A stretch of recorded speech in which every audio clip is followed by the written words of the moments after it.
Grabe guys, ang daming ahas. Tingnan nyo oh. Tapos ginawa lang tinula. Kakaiba to guys oh. Ano kayang ahas to? Maliliit pa, kinakain na. Ayan oh. Pwede pala yun. Ahas na ganyan, tingnan nyo. Ginawang tinula ni kuya. Ay, sarap na sarap siya. Ala. Guys, sa mga mahilig sa exotic dyan, exotic food dyan, ito perfecto pala sa inyo. So, sino pala nakain sa inyo dyan guys? Comment down below. Hindi ko pa nasubukan kumain ng ganitong klaseng ahas, yung maliliit.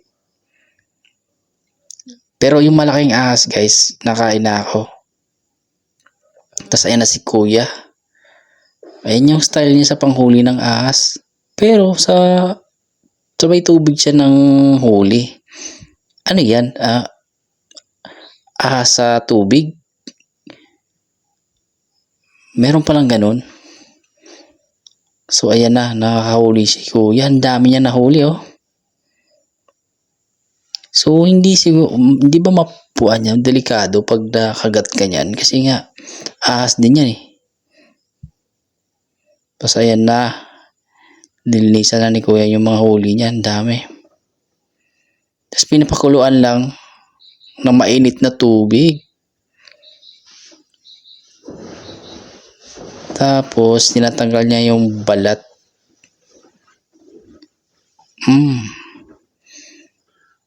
Ganoon lang palang style na paglinis oh. Ang bilis lang oh.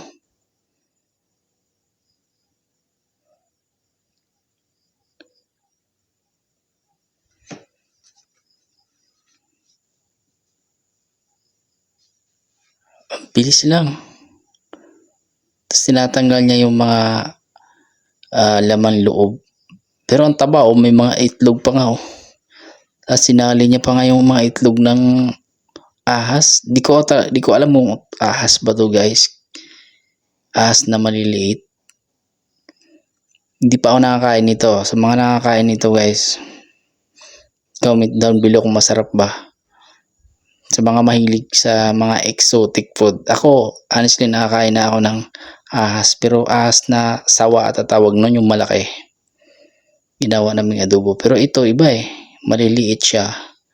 Tapos ang style na ginawa niya, parang ginawa niya yung tinola. Tinola style. Ayan o. Sinabawan niya. Ay, grabe. Tapos yung nakita niyo kanina, may napanood ako, parang nag-ihaw siya ng, alam niyo yung bamboo, kawayan yung bata, ano may tawag, di ko alam sa Tagalog yun eh. Tawag nun. Basta yun, inihaw niya, tapos yun yung sinahog niya sa ahas. Ayan o. Ahas ba tawag niyan? O di ko alam anong tawag nito sa ahas na to. Sa ahas na to, o sa ahas ba to, or ano. Basta sa may tubig niya hinuhuli eh. Ayan o. Curious lang ako guys yung anong klaseng ahas ba to. Tapos ayan na, luto na. Ang bilis. Kinain na si kuya. Sarap na sarap pa siya. Wow. First bite. Thank you Lord. Alam niyo ba guys, may nakapagsabi sa akin, yung ahas daw ay mas malinis pa sa ibang karne kasi nga daw, yung mga ahas, ang kinakain daw, mga buhay din na mga animals, kaya mas malinis daw siya para sa ibang mga animals na kinakain natin.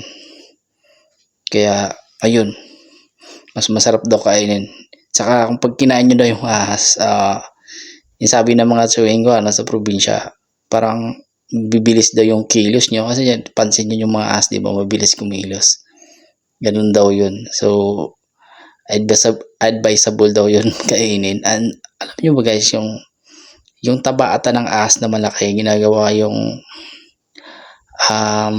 tawag nito, langis, tapos pamunas sa katawan. Yung ginagawa sa probinsya eh. Pero medyo malangsa yung amoy niya. Yun yung naranasan ko sa malaking ahas. Pero ito maliliit na ahas, no? Di ko alam, di ko naranasan kumain nito. So sa mga naka-experience nito guys, ano bang lasa, no? So, ang video na ito ay para sa mga mahilig lang sa mga exotic mahilig kumain sa mga exotic food. So yan, peace out, bye.